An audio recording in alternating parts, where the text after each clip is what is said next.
Alright, we're back here at IGN headquarters and we are talking Nintendo. Everyone's favorite company is in the news again this week, perhaps not for the best of reasons. Controversy surrounding the reveal of the Amiibo features in Samus Returns. So, for those who haven't heard, there are 4 different unlocks for Samus Returns, all of which revolve around the use of Amiibo. So 2 Amiibo that came out with the Smash Bros. Series back in the day, and 2 upcoming figurines that are already not pre-orderable at a lot of different retailers. So this is problematic for fans, because ultimately it's been years since we've had a 2D Metroid game, and now we're being told, by the way, go buy the game and hope you can get hold of these figurines so that you can take advantage of everything in the game. I'll be honest, I'm not really that big of an opponent of DLC.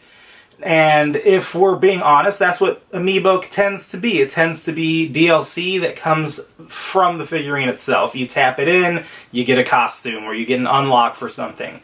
So in that sense, Nintendo's take on the Amiibo is sort of a multi-functioning DLC program. You buy this $15 toy once, not only do you get a toy, you get all the unlocks that come with it as time goes by.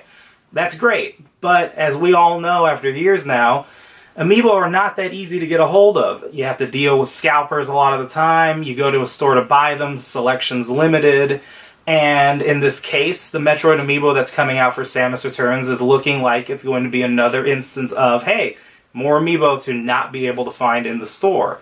So fans are in an uproar. They're not happy with the idea that they're going to go get this game, it's going to cost them $40, and then if they want to experience everything in it, you're going to have to plunk down another $60 on top of that. I can appreciate that level of frustration.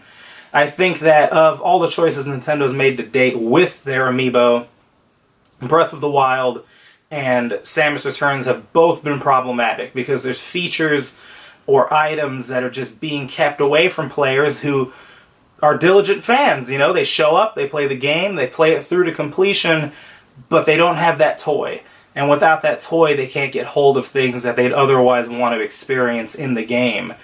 I think there could be a middle ground. I mean, I don't see any reason why you can't make it so that rather than tap in the toy is the only way of getting that costume or getting that feature that you want to use.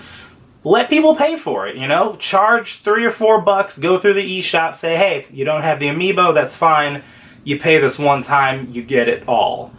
A lot of people don't like having the toys around to begin with, so I think it's a little unfair if you, even though they tend to be a value proposition if you get them for MSRP at a store, ultimately you're telling people to invest in all these different toys that you either have to keep in a box or find shelf space for.